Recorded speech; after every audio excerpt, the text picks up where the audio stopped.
where were they 3 years ago when we needed them the most? So I've received a number of people regarding that David Spade, what's the other guy's name? Oh man, you know, from the Wayne's World guy, Dana Carvey thing where they're bashing on Fauci and about the V's. Yeah, it's great. These guys are coming out now. Where the hell were you 3 years ago when it mattered, man? It's like, this got to be how Martina Navratilova, whatever that lady's name is, has to feel about all these strong and brave and beautiful people coming out now, when basically you get rewarded for being 57 flavors, where she came out in like 1981, actually, if memory serves, or the early 80s, and she wasn't ready to come out, but she had given an interview to some magazine or New York Times or something like that, and she was, don't publish this until I'm ready to come out, and they of course went with it anyway, because you know the media scumbags. There's no other way around that. I'm looking for see if we got blackbirds on the side here, because I will be picking them up and eating them as I go by. And you know, so Martina's been kind of you know, she's a lib, but you know, she's anti-communist, so that's good. You know, she's a lib. She's also in favor of women's rights, if you know what I'm saying. That's good. But the issue is that she came out before it was cool to come out, and and she took the freaking arrow. So I got nothing but respect for Martina Navratilova. Now, I'm sure I despised her in the early 2000s when I fell for the war machine of Colin Powell, George W. Bush, Rumsfeld, and all that crap too, because she stood against that. And I'm sure I was like, oh, go back to Commuland. You know, we don't want French fries, we want freedom fries. Yes, I fell for all that crap. I'm ashamed to say, oh yeah, there we go. Let me get a couple of these guys right now. Yummy. Oh yeah. Oh yeah, there we go. Nice. I just brushed my teeth too, so a little bit sour when you brush your teeth. But anyway, so she led the way, and slowly but surely other people began to have the guts to come out. And it's because of the people like Martina Navratilova who had the guts to do so. All these other people just stood by idly, pretending they weren't who they were. Morning. But in regards to whether or not you think about that lifestyle choice, or if you're born like that, this isn't the point of this. The point is that she had the guts to come out before other people did, and she took the arrow so that other people could come out and benefit from her stance. You know, she was probably canceled before anyone could be canceled, if that makes sense. I mean, people were, yeah, was anyone really canceled back then? Probably not. I'm sure there are examples of some, but I don't. John Birch Society was canceled from the Republican Party because of Bill Buckley, the CIA agent. That'd be probably the only thing I could think of, John Birch Society. Certainly wasn't communists being canceled like they'd say, you know, the McCarthy era. No one's canceled because of that. Man. That's some good stuff.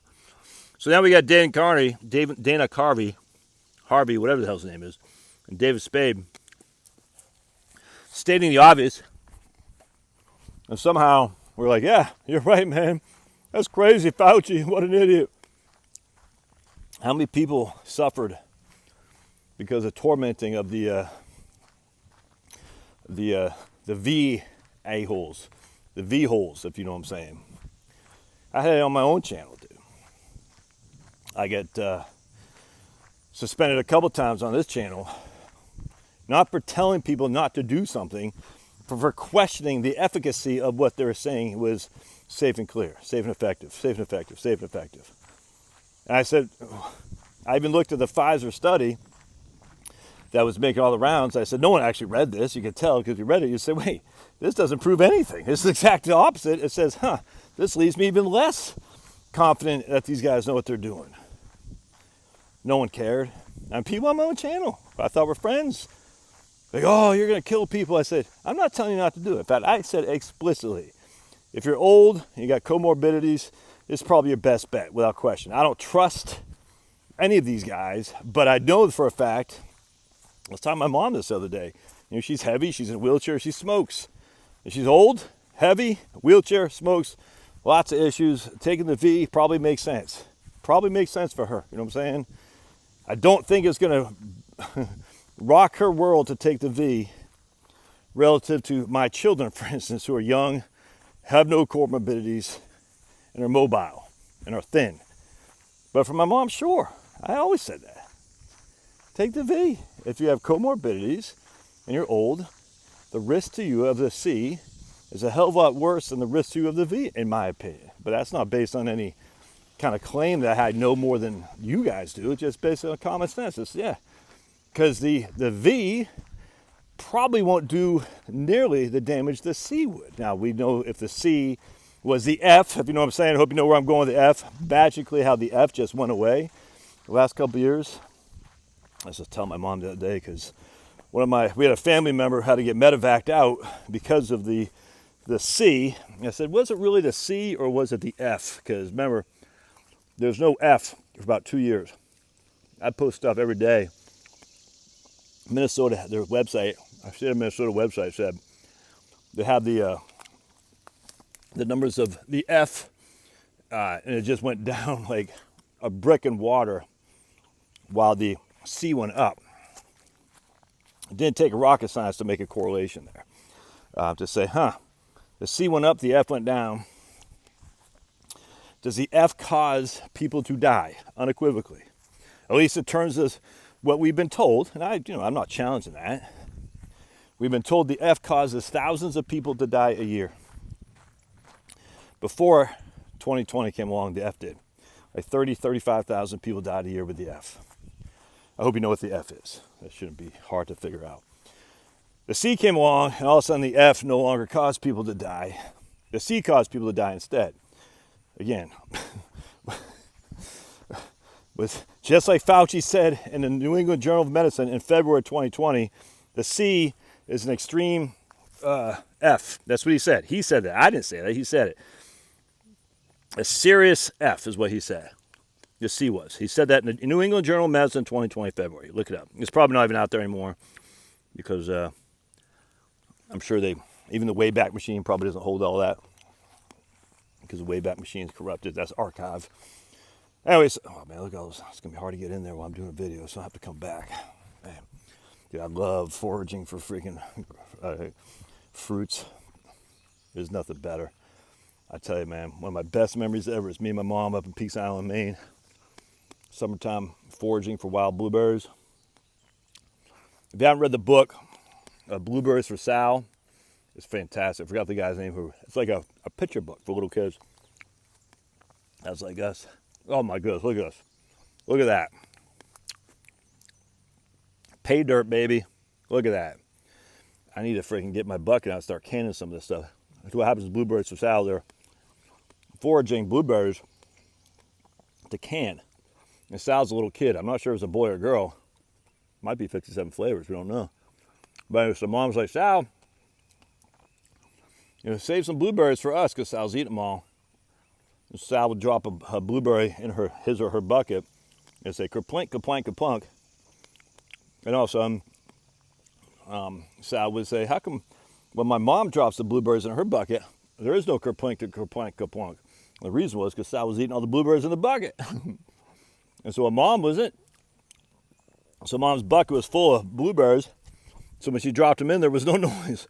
That's pretty funny. And then all of a sudden, Sal is going around this rock formation, and she comes across a mama bear.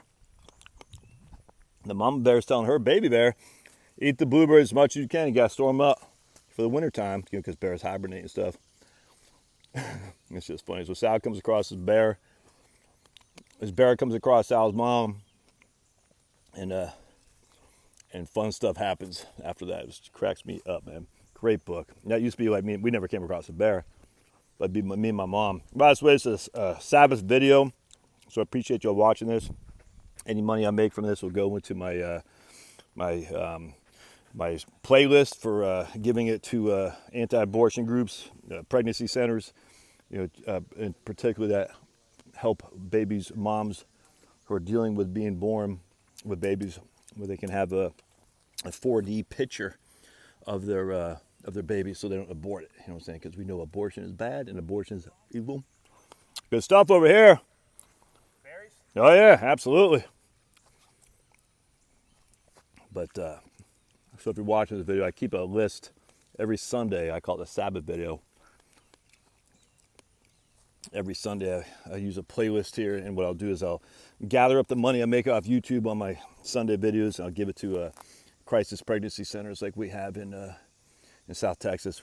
My wife, a good friend from the Catholic Church down there, who's a volunteer down there, we try to give a couple $1,000 a year. Oh man, I see a big bunch in there. Oh, y'all can see that. Man, I gotta get in here. Me and Chloe gotta get in here. Maybe bring the dogs. Hey. Anyway, so the crisis pregnancy centers we donate money to them every year, and this will be part of my charitable endeavor. So for you watching this whole video, you're helping me help the unborn babies. We need more babies, my friends, not less. But what about babies born to poverty? Yeah, that's such a freaking idiotic argument, frankly. So if you're born to poverty, the answer is to not be born at all. Yeah, that's stupid. That's evil. Don't say that. What about babies born with what do they say, Down syndrome and stuff? I think we can learn a lot from Down syndrome children. Now, I thankfully don't have a Down syndrome child because I'm not sure I'd have the patience. I just don't know. But if God puts a Down syndrome child in your care, well, you are a you are a crushing individual, and your life won't be easy. But let me tell you, man, I've had a number of clients who have Down syndrome children, and while it's a challenge, I haven't had one that sits there and says, I wish my kid didn't have Down syndrome. Not one. Why? Because a Down syndrome kid is probably as close to God as you're going to get on this earth, in my opinion. Now, I tell you, you see these kids, like you go to a restaurant or something like that, an older Down syndrome person, an adult, and you get to see it's a challenge, dude. You know, there's no other way around that. Well, guess what, man? It's easy for me to say without having a Down syndrome child. I get you. Life is full of challenges. It's amazing. In fact, the most fulfilled life that you'll probably have is one that has the most challenges. If everything was just given to you on a freaking silver platter, why do I think Hunter Biden is such a clown? Is it because Hunter Biden is naturally a scumbag? No. It's because he just handed everything. He didn't have to do anything. You know what I'm saying? Chelsea Clinton, the same kind of thing. All these rich guys. Why do you think they're such clowns? Because they're just given everything. And it's sad for them. I'm empathetic towards them. I got a hose here. What I could do with that? I don't know. I'm empathetic for them. Is it sympathetic? Probably empathetic. They didn't choose to be Hillary Clinton and Bill Clinton's daughter. Just handed everything, you know, with nothing to strive for other than to make her seem like she's holier than thou. And remember, John McCain, by the way, freaking scumbag that he was, called Chelsea Clinton ugly as hell when Chelsea Clinton's like 12 years old. It's like, what kind of grown man makes fun of the looks of a kid? She didn't do anything. And that's where you knew John McCain. I mean, I used to like John McCain for some ungodly reason.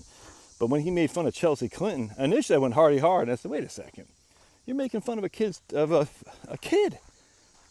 What kind of freaking hell is that?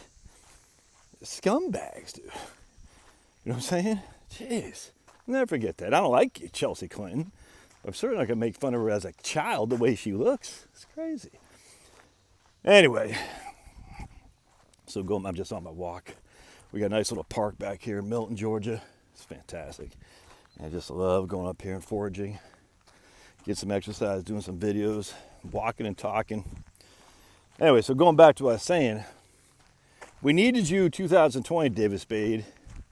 Dana Carvey, that's his name, Dana Carvey. We need you in 2020. We needed people to stand strong to say, hey, let's stop this. If you want to get it, more power to you, but let's not force this on people, man. You got stuff in my teeth. Now, yes, it was never absolutely forced. No one came to your house and put a freaking needle in your arm. I grant you. No one did that. And I heard nurses had to quit my job because they forced the V. But they didn't force the V. You quit it. See what I'm saying? So you had the opportunity. You did not have to take it. I get it. It sucks. It's hard. I get it. Look, my wife lost her job because she would not take the V. I get it. Oh, I bet if I go down there, it'd be all kinds of... I'm going to have to go down there, folks, see what we got down there. I'm going to have to bring a couple pails back here and do some canning of these blackberries because, man, there's nothing better. Anyone know how long can you freeze blackberries for? I wonder if you dehydrated them. How long could you freeze them for? Freeze them without dehydrating and then dehydrating. Anybody know? That'd be That'd be interesting, because I'm not the big fan of canning. I've dabbled with it. I haven't tried it explicitly to can. I went to a class up in Tennessee on how to can. I don't know, man. I'm not sure. I don't know. It seems, I don't know. I don't think I'm good at it. I mean, obviously got to try at some point, but I just wonder how long. Yeah, there's all kinds of stuff back here. Holy crap. Only thing is I got my shorts on. I get eaten alive with prickle bushes. Anyway, have you all ever canned blackberries or blueberries or anything like that? And then have you ever frozen them? How long can you keep it with they're frozen? Dude, I don't know if y'all can see it. Look at that color. Oh, man, I just freaking love nature. I love it. I love being outside in nature. It's like the best thing ever, man. It just smells good. It's quiet. You're seeing God's bounty right in front of your eyes. And we didn't do anything. All we're doing is destroying it. So when people say, you don't think human beings cause climate destruction? Of course I do. Of course I do. Without question. I mean, look. Here's a house right here. There used to be trees, fields, meadows. Now we got houses. And we're spraying down chemicals on our grass to make a lawn. They still got the support Ukraine thing, so those guys are righteous, of course. We're spraying down chemicals to keep our lawn. What is grass? It's weeds. Makes no sense. So we're destroying our climate, absolutely. Can we destroy it forever? No. No, absolutely. I can't. It's silly. Can we destroy the earth? Of course not. It's so freaking stupid. Are we causing climate change? Come on. Come on, man. Human beings aren't. We are causing pollution. We do hurt the environment in terms of, having, what's that lake by Cleveland or whatever? Lake Erie on fire? Of course. You know what I'm saying? So we solve the problem by putting fluoride in our water. That makes sense. What's a fluoride? What is fluoride? Are you familiar with the origins of fluoride? It's an aluminum, waste from aluminum production. We drink that in our water, and if you look at your toothpaste, it literally says, if swallowed, contact the CDC right away.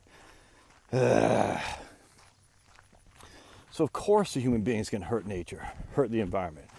We're not destroying the environment in terms of climate change, though. Stupid. That doesn't mean we just go throw aluminum cans on the ground. I hate that crap. Obviously, recycling is probably the biggest scam there is. But how much energy does it cost to go into recycling stuff? I think the only thing they can actually recycle for a profit is aluminum and paper goods, if memory serves. It's been a couple years since I looked at that, but if memory serves, they could not recycle profitably in terms of net energy inputs versus outputs. Anything other than aluminum and paper.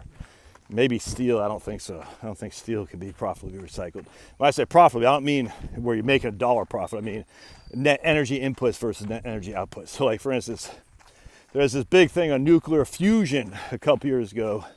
We finally achieved parity where net energy inputs was the same amount as the net energy outputs. It was a fake. I don't want to say it's fake, but they didn't look at all the inputs. They just looked at, I don't know. I'm not going to be able to butcher this, but if you looked at all the inputs, it wasn't close to being parity.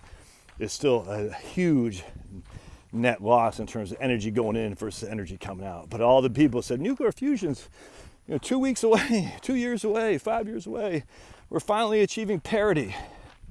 And they forgot to look at the beginning of the nuclear fusion process. And again, I can't remember, I did a video on this, or I posted some stuff on my YouTube channel.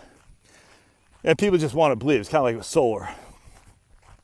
People just want to believe. They do. They've been so enamored with technology improvements. It's just 5 years away, battery. Well, I'll be able to power our houses on battery power. It's crazy, man. They just want to believe. You should see when I post anything on solar. The trolls come out like crazy. It's just a couple years away. It's just a couple years away. Solar is actually cheaper than nuclear. It's mind-bogglingly silly. This is ignorant. Ignorant doesn't mean you're stupid. It just means you don't know. This is ignorant people. Almost like the Christians who don't know their own Bible and don't want to learn about their Bible. And when dealt with something that contradicts what they thought the Bible said, they say, no, because they have this belief. They need to have this belief. It's a religion.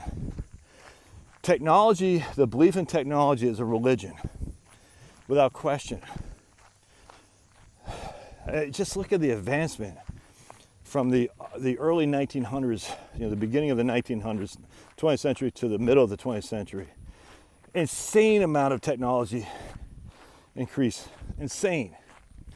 Is nuts when you think about it. We haven't had that same jump at all. Will we have it with AI? That's what everyone thinks.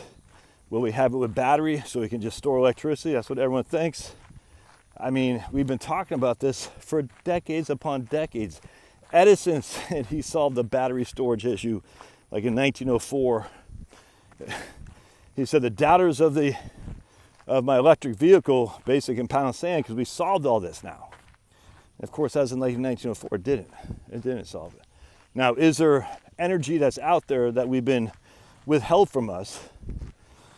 Free electricity. A lot of people talk about taking the spires of a cathedral and saying, hey, the ether, give us this electricity we can just take from like a spire, almost like electroculture and gardening. I mean, I absolutely believe that, 100%. There's no way, like for instance, Egypt was able to move the pyramids of what, Giza, I think.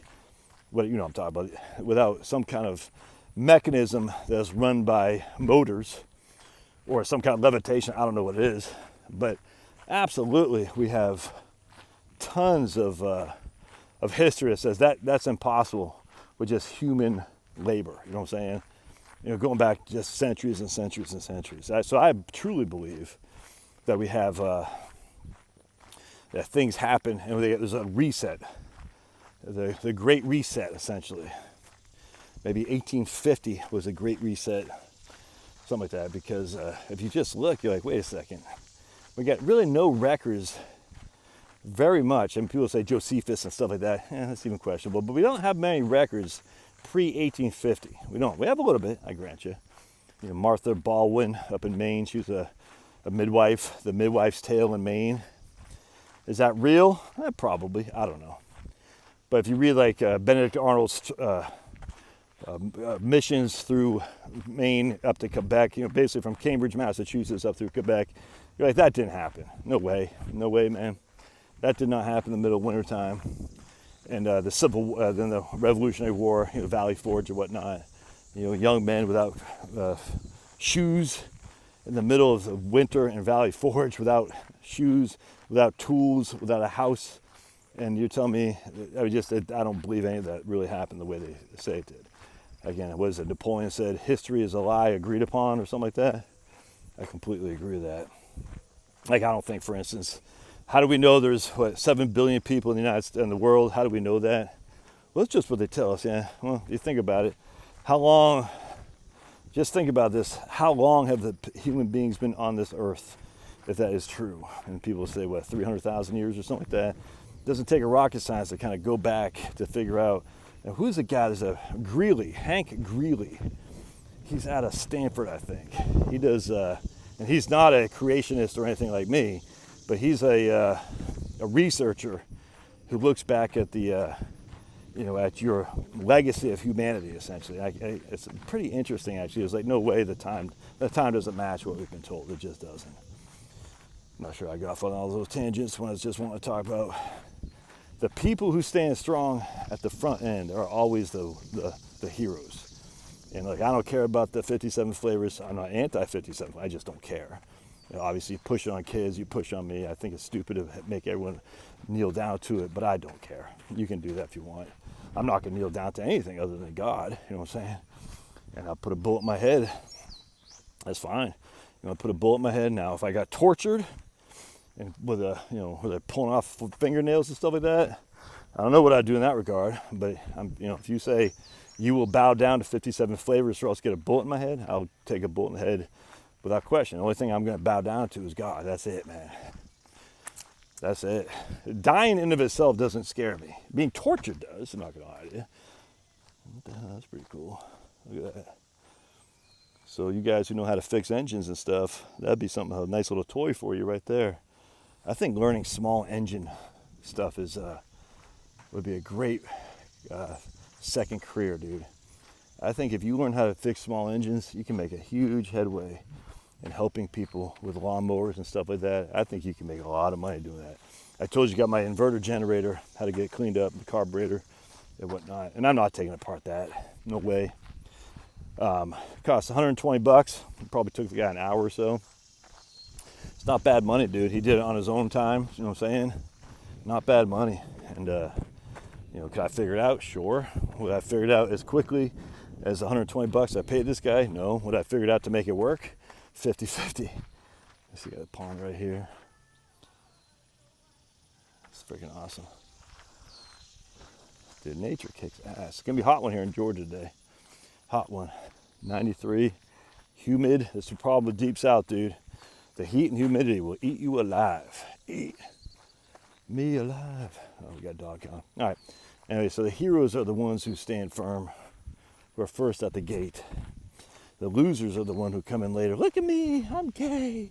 I'm gay, everybody. I'm brave and beautiful. I'm gay. Like, where were you with Martina Navratilova? Well, I didn't know I was gay back then, but now I do because that's where all the cool people are. Okay.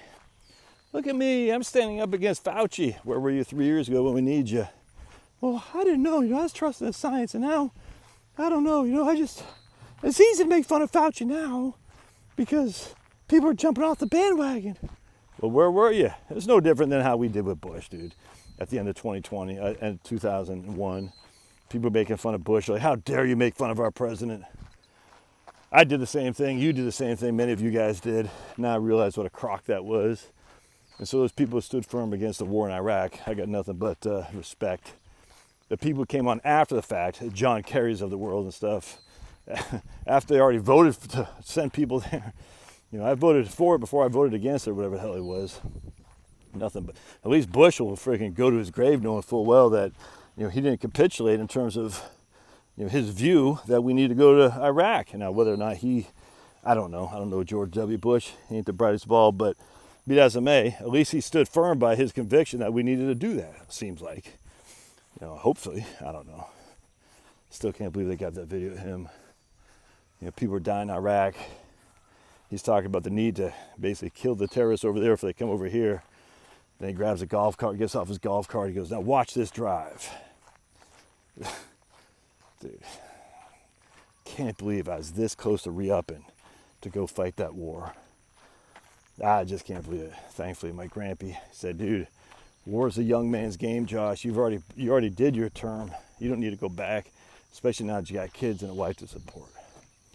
And I said, thank you, Grampy, because my Grampy was my hero as a man.